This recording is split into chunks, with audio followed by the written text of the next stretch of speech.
എല്ലാവർക്കും നമസ്കാരം. Passion to ബിസിനസിന്റെ പുതിയ വീഡിയോയിലേക്ക് സ്വാഗതം. ഇന്ന് ഞാൻ നിങ്ങളുമായിട്ട് ഷെയർ ചെയ്യാൻ പോകുന്നത് നമ്മുടെ ടൈമിനെ നമുക്ക് എത്ര നന്നായിട്ട് ഇഫക്റ്റീവായിട്ട് മാനേജ് ചെയ്ത് നമുക്ക് നല്ലൊരു സക്സസ്സിലേക്ക് എത്താം എന്നുള്ളതിനെ കുറിച്ചാണ്. ഫസ്റ്റ് നമുക്ക് പറയേണ്ടതായിട്ടുള്ളത് നമ്മുടെ ടൈം വേസ്റ്റേഴ്സിനെ കണ്ടുപിടിക്കുക എന്നുള്ളതാണ്. നമ്മളുടെ ടൈമിനെ ഒരുപാട് പ്രൊഡക്റ്റീവ് അല്ലാത്ത രീതിയിൽ നമ്മളുടെ ലൈഫിലേക്ക് ഒരു വിജയവും കൊണ്ടുതരാത്ത രീതിയിൽ നമ്മുടെ ടൈമിനെ നമ്മൾ വിനിയോഗിക്കുന്നുണ്ടെങ്കിൽ അതിനെ കണ്ടെത്തുകയും അതിനെ ഒഴിവാക്കുകയും ചെയ്യുക എന്നുള്ളതാണ് ആദ്യം ചെയ്യേണ്ട ഒരു കാര്യം. രണ്ടാമതായിട്ട് നമുക്ക് ഒരു ഗോൾ സെറ്റ് ചെയ്യുക എന്നുള്ളതാണ്. അതായത് നമ്മൾ മെഷറബിൾ ആയിട്ട് അല്ലെങ്കിൽ ഒരു ടൈം പീരീഡിനുള്ളിൽ ചെയ്ത് തീർക്കേണ്ടതായിട്ട് നമ്മളൊരു ഗോൾ സെറ്റ് ചെയ്യുകയാണെങ്കിൽ നമുക്ക് തീർച്ചയായിട്ടും നമുക്ക് ഫോക്കസ്ഡ് ആയിട്ട് വർക്ക് ചെയ്യാനായിട്ട് സാധിക്കും. അതിലൂടെ നമ്മുടെ ടൈമിനെ നമുക്ക് ഒരുപാട് ലാഭിക്കുവാനായിട്ട് സാധിക്കും എന്നുള്ളതാണ്. നമുക്ക് അടുത്തൊരു കാര്യം വരുന്നത് നമുക്ക് പ്രയോറിറ്റി ലിസ്റ്റ് തയ്യാറാക്കുക എന്നുള്ളതാണ്. നമുക്ക് ഏറ്റവും അർജന്റായിട്ട് ചെയ്തു തീർക്കേണ്ടതും അതുപോലെ ഇമ്പോർട്ടൻ്റ് ആയിട്ട് ചെയ്തു തീർക്കേണ്ട കാര്യങ്ങൾ. സോ അർജന്റ് ആയിട്ടുള്ള കാര്യങ്ങളായിരിക്കണം നമ്മൾ ആദ്യമായിട്ട് ചെയ്തു തീർക്കേണ്ടത്. സോ അതിനകത്ത് നമുക്ക് ഏറ്റവും പ്രയോജനപ്രദമായിട്ടുള്ള കാര്യങ്ങൾ ഉൾപ്പെടുത്തുക. അങ്ങനെ നമ്മളുടെ ഏറ്റവും അർജന്റ് ആയിട്ടുള്ള കാര്യങ്ങൾ ചെയ്തു തീർക്കാനായിട്ട് ശ്രമിക്കുക. സോ അതിലൂടെ നമ്മുടെ ഒരുപാട് സമയം നമുക്ക് ലാഭിക്കാനായിട്ട് സാധിക്കും എന്നുള്ളതാണ്.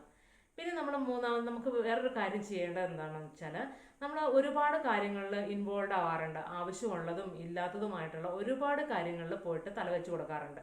സോ അങ്ങനെ ഒരു കാര്യങ്ങളിൽ നമ്മൾ ഇൻവോൾവ് ആവാതെ നമുക്ക് സേ നോ പറയാനുള്ള ഒരു കരുത്ത് നമ്മൾ നേടിയെടുക്കുക എന്നുള്ളതാണ്.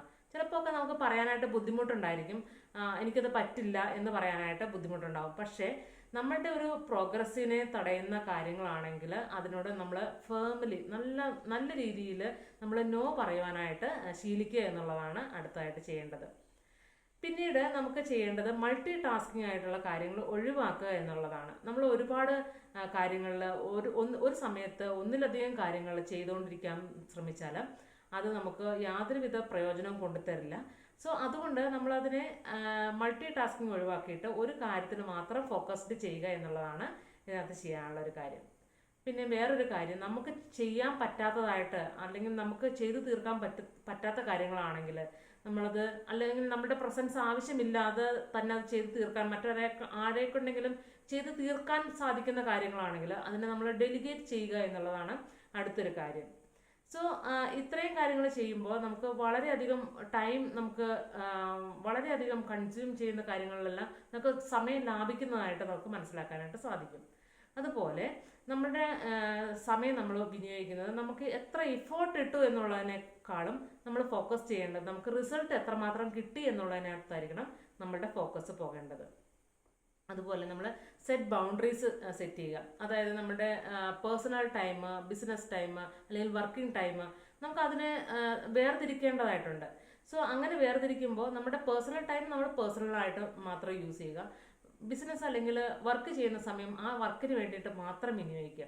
അപ്പോൾ അങ്ങനെ ഒരു കാര്യത്തിൽ സെറ്റ് ബൗണ്ടറീസ് സെറ്റ് ചെയ്യുമ്പോൾ നമ്മുടെ ഫാമിലിയിലായാലും നമ്മുടെ ഫ്രണ്ട്സിനോടാണെങ്കിലും നമ്മുടെ കൊളീഗ്സിനോടാണെങ്കിലും പറയുക, എൻ്റെ ഈ ടൈം ഞാൻ ഇതിന് വേണ്ടിയിട്ടാണ് വിനിയോഗിക്കുന്നത്. So no distractions.